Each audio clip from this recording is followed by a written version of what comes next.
Orofai manjaknei nogroi rognobo lomsago.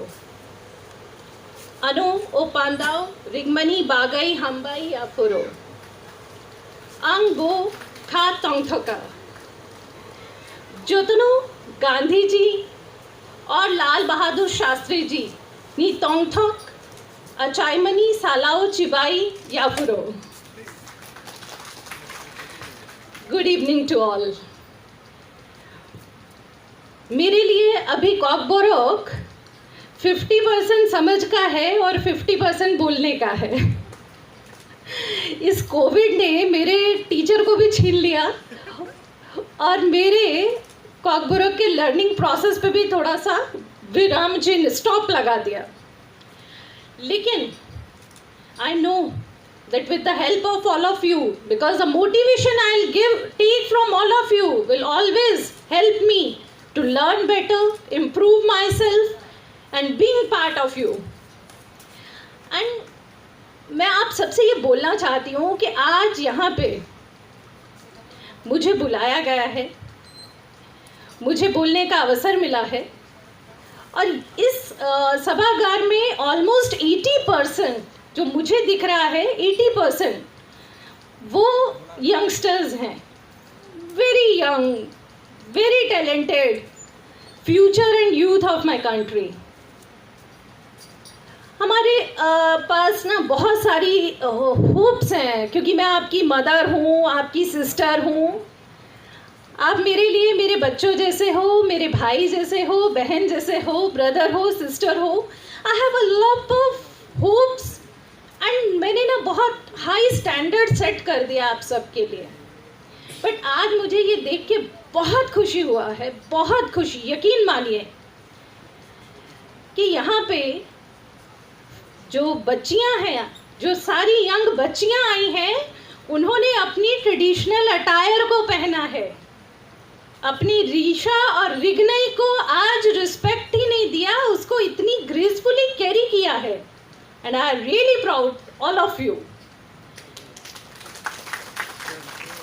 देखिए मेरे घर में भी बच्चे हैं, वो भी यंग हैं, इसलिए मैं यंग जनरेशन का थोड़ा सा नब्ज़ पहचानती हूँ क्योंकि मुझे उनके बीच में रहना पड़ता है. मैं एक बात कहना चाहती हूँ. मैं बहुत साल दिल्ली रही और दिल्ली में हमने ऐसा देखा, ऐसा सुना और ये सच भी है कि हम नॉर्थ ईस्टर्न्स को बहुत सारा रेसिज्म फेस करना पड़ा. हमारे नॉर्थ ईस्टर्न स्टेट्स को कभी वो रिस्पेक्ट, वो सपोर्ट, वो प्लेटफॉर्म नहीं मिला जहाँ पे हम दिखा सकें कि वो नॉर्थ ईस्टर्न्स बीइंग जनजातीय, we have a lot of potential. आप एक बार मौका दें, हम आपको करके दिखाएंगे. कभी नेताजी ने कहा था कि मुझे खून दो मैं आज़ादी दूंगा. मैं कहती हूँ आप हमें मौका दें, मेरे जनजातीय भाई करके दिखाएंगे.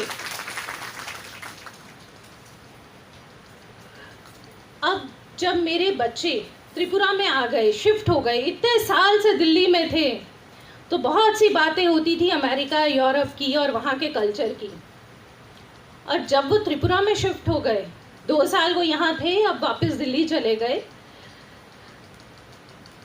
एक चेंज मैंने उन लोगों में देखा, एक पॉजिटिव चेंज जो सिर्फ उन 2 बच्चों में नहीं देखा, मैंने इस पूरे वर्ल्ड में देखा है पिछले कुछ समय में.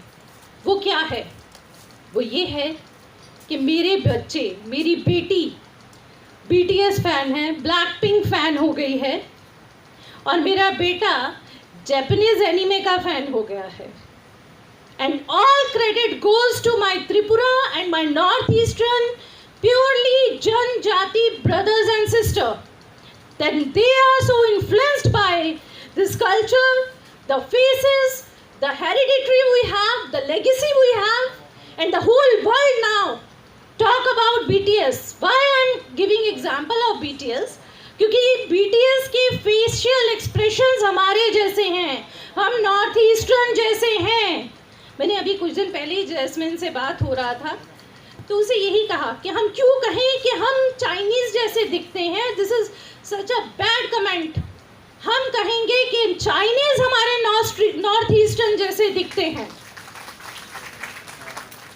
चाइना में बुद्धिज्म इंडिया से गया है तो आज वो बुद्धिस्ट कंट्री है, ना कि चाइना का कोई कल्चर हमारे यहाँ आया और हमने खुद को परिवर्तन कर दिया। So this is the difference. हमें अंडरस्टैंड करना है, समझना है, मेरे यूथ को इसे आगे लेके जाना है। मैं चाहती हूँ कि जो भी प्लेटफॉर्म आपको मिले आप उसमें सक्सेसफुल हो। मैं यहाँ पे मेरे साथ उपस्थित जितने भी रिस्पेक्टेड सोसाइटी से जुड़े हुए पॉलिटिकली, नॉन पॉलिटिकली, सोशली लोग हैं, मैं उन सबको धन्यवाद देना चाहती हूँ कि आप अपनी अपने क्षेत्र में अपना काम कर रहे हैं। क्योंकि अगर मंच पे बैठे हुए हम चेहरों को देखें, उनकी प्रतिभा को देखें, उनके काम को देखें तो हमें समझ आएगा कि इन सब में सिर्फ मैं एक ऑड वन आउट हूँ जो पंजाब से त्रिपुरा आ गई। और अब मेरे बच्चे भी जानते हैं कि मम्मी को आज पूछने पे कि कौन सी फेवरेट ड्रेस है तो वो यही बोलेगी कि मैं तो ऋषा और रिग्ने ही पहनूंगी। And I love it. मैंने कुछ दिन पहले कहा था कि कुछ समय बाद शायद मैं ही भूल जाऊंगी कि मैं नीति देव हूँ या देव वर्मा, क्योंकि दिस कल्चर, क्योंकि एक जब माँ होती है ना, वो बच्चे को सिर्फ जन्म देने से माँ नहीं होती। वो जो रिश्ता होता है, वो जो रिश्ता बनता है, वो जो समय के साथ बॉन्डिंग बनती है, उसे पालती है, पोसती है, बड़ा करती है, तो वो एक माँ कहलाती है। पिता भी उतना ही हकदार है उस इज्जत का, मान का, लेकिन पिता कर्म क्षेत्र में ज़्यादा रहता है, बच्चों के प्रति उसका समय कम होता है, तो माँ को ज़्यादा अहमियत दी जाती है। तो ये जो रिश्ता आप लोगों से रहते रहते 3 साल में बना है और आगे चलता रहेगा, इसने मुझे बहुत बदल दिया है। यकीन मानिए, मैं जितनी खुश अपने जनजाति एरिया में जाकर होती हूँ ना, मुझे इससे ज़्यादा खुशी पूरे विश्व में कहीं भी जाने से अब नहीं मिलती। ये सिर्फ कहने के लिए नहीं, क्योंकि मैं कोई पॉलिटिकल पर्सन नहीं हूँ, बल्कि मैं वो आम व्यक्ति हूँ। मैं आपसे भी ज़्यादा पावरलेस व्यक्ति हूँ, आप भी मुझसे ज़्यादा पावरफुल हैं, क्योंकि मैं तो किसी के प्रति अपना कुछ शब्द बोल ही नहीं सकती। मैं तो किसी के प्रति अपने किसी भी ऐसे विचार को भी नहीं रख सकती जो मैं चाह के भी रखना चाहती हूँ। देखिए, एक व्यक्ति का जब जन्म होता है, वो ये तय नहीं कर सकता कि उसको किस घर में पैदा होना है। वो राजा के घर में पैदा होगा या गरीब एक किसी आम झुग्गी झोंपड़ी किसी घर में पैदा होगा, ये भगवान तय करता है। लेकिन आगे की यात्रा हम अपने कर्म से पूरी करते हैं।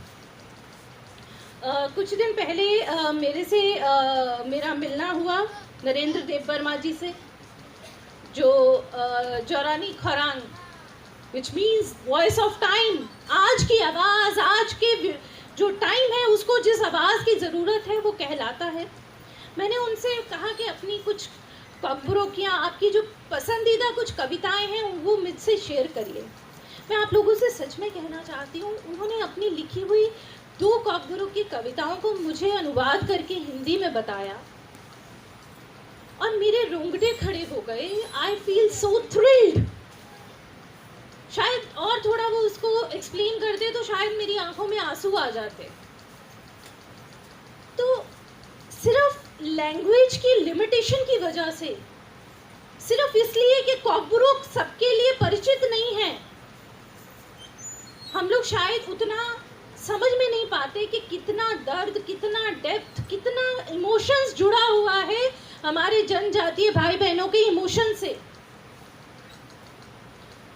ये कोई छोटा विषय नहीं है कि उनको राष्ट्रपति पुरस्कार मिला है, ये बहुत बड़ी बात है। और बार बार हमारे यहाँ से राष्ट्रपति पुरस्कार मिलना हमारे पूरे समाज के लिए, हमारे त्रिपुरा के लिए गर्व की बात है।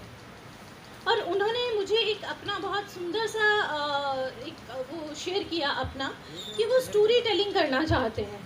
और उन्होंने तो मुझे सिर्फ केवल 2-3 मिनट की स्टोरी सुनाई थी और मेरा दिल इतना, हृदय खिल गया। आई फील सो डिलाइटेड कि मैं चाहूँगी कि जैसे भी हो, जहाँ भी हो, मैं, मेरी पूर्वोदय संस्था इस स्टोरी टेलिंग के काम में आपका साथ दें। हम चाहते हैं हर भाषा में हमारी कॉकब्रुक की कहानियाँ लोगों तक पहुँचें, विश्व तक पहुँचें। वो चाहे राइमा साइमा हो, मैं बहुत ज़्यादा नहीं जानती, इसलिए सच बोलूँगी कि मुझे बहुत ज़्यादा नहीं पता है कौन कौन सी कहानियाँ हैं, लेकिन मैं खुद सुनना चाहती हूँ। मैं चाहती हूँ कि ऐसे स्टोरी टेलिंग के कंपटीशन हो, मैं भी बैठ के एक आम आदमी की तरह उन्हें सुनूं और फिर बाहर जाके मैं बता सकूं कि देखिए, सुनिए, हमारे यहाँ की कितनी सुंदर मधुर कहानियाँ हैं। इसके साथ साथ मैं आप लोगों से ये एक और बात कहना चाहती हूँ। देखिए, हमारे यहाँ का हौजागिरी एक बहुत ही खूबसूरत डांस फॉर्म है जो सबके बस की बात ही नहीं है परफॉर्म कर पाना। बहुत टैलेंट चाहिए, बहुत मेहनत चाहिए उसको करने के लिए। मैं इतना ज़रूर चाहती हूँ, चाहे हम इसे थोड़ा मॉडर्न टच दें, चाहे हम इसमें कुछ भी करें, लेकिन जैसे असम का बिहू फेमस है, हमारे त्रिपुरा का मोमिता और लबांग डांस एटलीस्ट पूरे विश्व में विख्यात होना ही चाहिए। जैसे हम छोटे थे और पंजाब से थे, लेकिन हमें पता था कि बिहू होता है, इसी तरह मैं चाहती हूँ कि पंजाबी हो, चाहे वो साउथ इंडियन हो, गुजराती हो, मणिपुरी हो, उसको ये पता हो कि हौजागिरी के साथ साथ त्रिपुरा का एक और डांस बहुत सुंदर है जिसे हम मोमिता कहते हैं, लबांग कहते हैं। 50% लबांग तो मैंने भी सीख ही लिया देखते देखते। हौजागिरी देखने के बाद भी मैं कर नहीं सकती तो जो कर सकते हैं हमें उसे प्रमोट करना चाहिए। और आज जो आप इतने सारे बच्चे यहाँ पे हो, बहुत प्यारे हो, बहुत स्वीट हो, मैं चाहती हूँ कि आप जो इतनी अच्छी सोच से जुड़े हो, आज हमारे बीच में पूर्णचंद्र जमातिया जी उपस्थित हैं, अतुल जी उपस्थित हैं, वीरचंद्र देववर्मा जी उपस्थित हैं, और आपके मेंटर और जोरानी खरंग के एडिटर नरेंद्र देववर्मा जी उपस्थित हैं। आप इनसे जब जहाँ जैसे मिले, जैसा मौका मिले, इसका फ़ायदा उठाएं। जैसे मुझे नहीं पता था कि लास्ट ईयर अतुल जी ने गीता रिलीज़ की है कॉकब्रोक में। ऐसे ही सबने और बहुत तरह के काम किए हैं जिनको जानना भी ज़रूरी है, क्योंकि हम जनजातीय जो है ना कल्चर, वो बहुत पुराना है, बहुत पुराना है।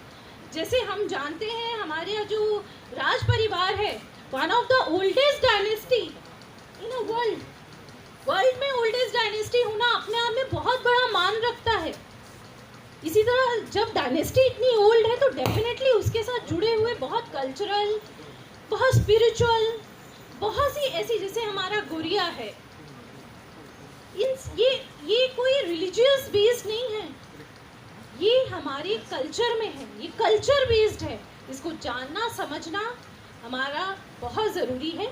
और मैं यही कहूँगी, जहाँ जब भी मुझे मौका मिलेगा साथ देने का, खड़े होने का, मैं अपने जनजातीय भाई बहनों के साथ, अपने बच्चों के साथ, आप सबके साथ मैं खड़ी रहूँगी। तो इसी के साथ मैं आप सबको कहती हूँ, अच्छे रहें, सुखी रहें और बहुत सारी उन्नति करें। Have a wonderful life ahead. Thank you.